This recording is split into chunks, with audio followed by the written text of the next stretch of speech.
محمد رسول اللہ حسبی ربی جل اللہ حسبی.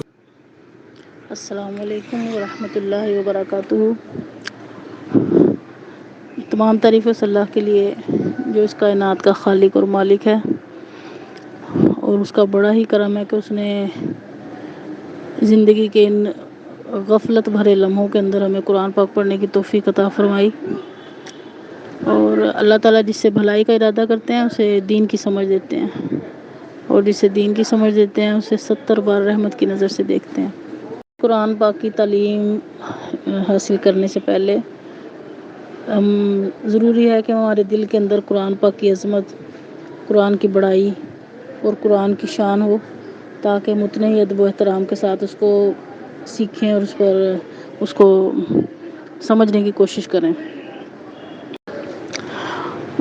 ہم سب جانتے ہیں کہ قرآن پاک اللہ تعالیٰ کی کتاب جو اللہ تعالیٰ نے اپنے سب سے محبوب نبی اور آخری نبی حضرت محمد صلی اللہ علیہ وسلم پر نازل کی.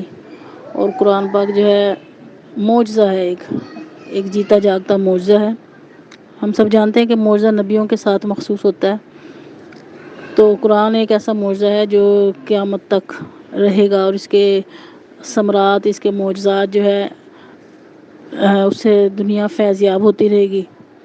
حقیقت یہ ہے کہ ہم لوگ خود قرآن کی عظمت سے، قرآن کے سے دور ہو گئے اور اس کی حقیقت کو نہیں جان سکے. ہم نے قرآن کو صرف اتنا ہی سمجھ لیا کہ قرآن پاک جو ہے کوئی مر جاتا ہے تو اس کے ایصال ثواب کے لیے پڑھا جائے، کاروبار خراب ہو گیا تو اس کے لیے اس کی تلاوت کر لی جائے. حالانکہ قرآن پاک اس میں بھی فائدہ دیتا ہے، لیکن اس کا مقصد اس سے کہیں بڑھ کر ہے. قرآن پاک کے بارے میں آتا ہے کہ ذالک الکتاب لا ریب فیہ، کہ وہ کتاب ہے کہ جس کے اندر کوئی شک نہیں.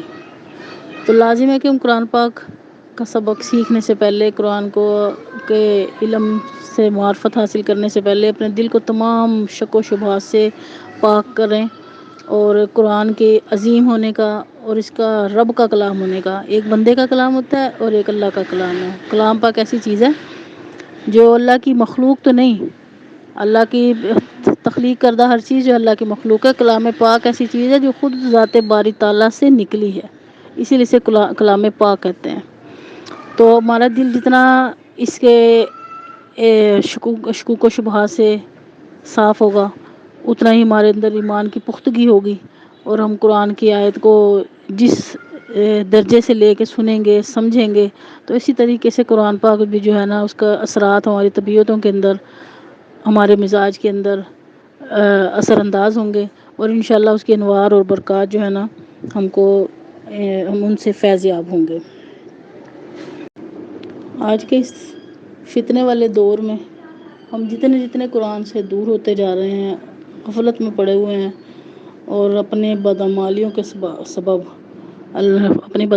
کے سبب اور قرآن سے دوری کی سبب نہ ہمیں دین کے احکامات کا صحیح طرح سے پتہ ہے، اور ہمارے نزدیک بس قرآن وہی بات جو بھی بتائی صرف اتنا ہی رہ گیا ہے. شادی بیاہ پہ دلہن کے سر کے اوپر رکھا جا رہا ہے کہ اس کے اندر اس کے سائے کے اندر قرآن دلہن جو ہے گزرے، اور کاروبار خراب ہے تو چلو برکت کے لیے پڑھا لیا جائے، کوئی بیمار ہے تو اس کو دم کر دیا جائے. یہ بے شک تمام چیزوں میں قرآن جو ہے فائدہ دیتا ہے، لیکن قرآن پاک اللہ تعالیٰ نے جو بنایا ہے، اللہ تعالیٰ نے ہماری ہدایت کا ذریعہ بنایا. ہدی للناس بتایا، اسے شفا قرار دیا کہ اس کے اندر بیماریوں کی شفا ہے.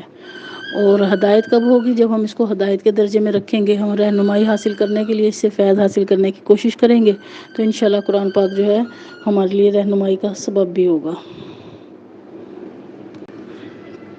قرآن پاک کے بارے میں ایک مشہور حدیث ہے کہ اللہ کے نبی صلی اللہ علیہ وسلم نے فرمایا کہ خیرکم من تعلم القرآن وعلمہ، کہ تم میں سے بہترین وہ ہے جو قرآن کو سیکھے اور سکھائے. تو قرآن کی سے نسبت ہونے کی وجہ سے اتنی بڑی ڈگری، اتنی بڑا سرٹیفکیٹ ہادی اعظم، مخبر اعظم حضرت محمد صلی اللہ علیہ وسلم کی طرف سے مل رہا ہے کہ تم میں سے بہترین وہ ہے جو قرآن پڑھتا ہے اور پڑھاتا ہے.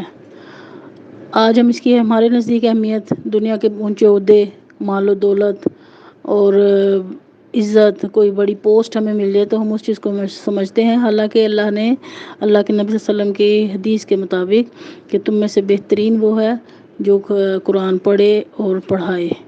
تو یہاں سے اس کی اہمیت کا بھی پتہ چل جاتا ہے کہ قرآن کس قدر اہمیت رکھتا ہے، اور قرآن کا پڑھنے والا اللہ اور اللہ کے نبی صلی اللہ علیہ وسلم کے نزدیک کتنا معتبر ہو جاتا ہے۔ یہ ساری برکات صرف قرآن پاک کی وجہ سے ملتی ہیں۔ اللہ تعالیٰ سے دعا ہے کہ اللہ تعالیٰ ہمیں حق پڑھنے، سمجھنے، اس پر عمل کرنے کی توفیق عطا فرمائے، اور اس بات پہ شکر کرنے کی توفیق عطا فرمائے کہ اس نے ہمیں قرآن پاک پڑھنے کی توفیق دی۔ اور قرآن کے ایک ایک حرف پڑھنے پہ، یہ تو ایک سبھی بات عموماً جانتے ہیں کہ ایک ایک حرف پہ پڑھنا جو ہے اس پہ اللہ تعالیٰ 10 نیکیاں عطا فرماتے ہیں۔ تو ایسے قرآن کے قاری کی کیا حالت ہوگی، کیا فضیلت ہوگی کہ جو کتنی زیادہ کثرت سے تلاوت کرے گا، اور انشاءاللہ اللہ تعالیٰ کے وعدے سچے ہیں، اللہ کے نبی صلی اللہ علیہ وسلم کا فرمایا ہوا ایک ایک لفظ جو ہے سچا ہے۔ وہ جب اس اجر کو پائے گا تو وہ حیران رہ جائے گا کہ ایک ایک حرف پہ اللہ تعالیٰ اسے 10 نیکیاں عطا فرمائیں گے۔ اور جو شخص اپنی اولاد کی فکر کرے گا، آج کے زمانے میں ہم ہر ماں باپ کی سب کی خواہش ہوتی ہے کہ ہم اپنی اولاد کی اچھی سے اچھی تربیت کریں، اچھے سے اچھے اسکول میں پڑھائیں۔ یہ بچوں کی ضرورت ہے، ضرور اس کی فکر کی جائے، لیکن ساتھ ساتھ بچوں کو دینی تعلیم سے بھی مزین کرنے کی بھرپور کوشش کی جائے۔ لیکن ایسا تبھی ممکن ہوگا جب کہ ہم خود بھی قرآن سے واقف ہوں اور اس کا شعور رکھتے ہوں۔ اور اگر ہمیں خود ایک ماں شعور والی ہوگی، خود قرآن پڑھی ہوگی، تو ظاہر ہے بچوں کی قدم قدم پہ، پرورش کے ٹائم پہ اس کو بچوں کو بتانا آسان ہوگا۔ لیکن ایک صرف دنیا کی تعلیم یافتہ خاتون دنیا کے لیے تو اپنے بچوں کو راستہ پہ راستہ کر سکتی ہے، لیکن آخرت کے بارے میں نہ خود لا علمی کی وجہ سے وہ اپنے بچوں کی بھی صحیح طور پر تربیت نہیں کر سکتی۔ اس لیے بہت ضروری ہے کہ ہم قرآن کا بھی علم سیکھیں، حدیث کا سیکھیں، اور دین کی تعلیم سیکھیں، اور قرآن کو کے جو برکات ہیں وہ برکات جو ہیں حاصل کریں۔ آج پہلا دن ہے، اس لیے قرآن کے بارے میں تھوڑی سی گفتگو ہوئی تاکہ ہمارے دلوں کے اندر اس چیز کا احساس پیدا ہو جائے۔ انشاءاللہ کل سے ہم قرآن پاک پابندی سے پڑھیں گے، اور آج صرف بسم اللہ اور اعوذ باللہ کے بارے میں تھوڑا سا پڑھتے ہیں۔ کل سے انشاءاللہ سورہ فاتحہ پڑھیں گے، اور میں اپنی بہنوں سے، بیٹیوں سے درخواست کروں گی کہ قرآن پاک پڑھتے وقت آپ اپنے ساتھ قرآن پاک سامنے رکھیں تاکہ اس کو دیکھ کر آپ کو قرآن پاک کا ترجمہ سننا آسان ہو جائے۔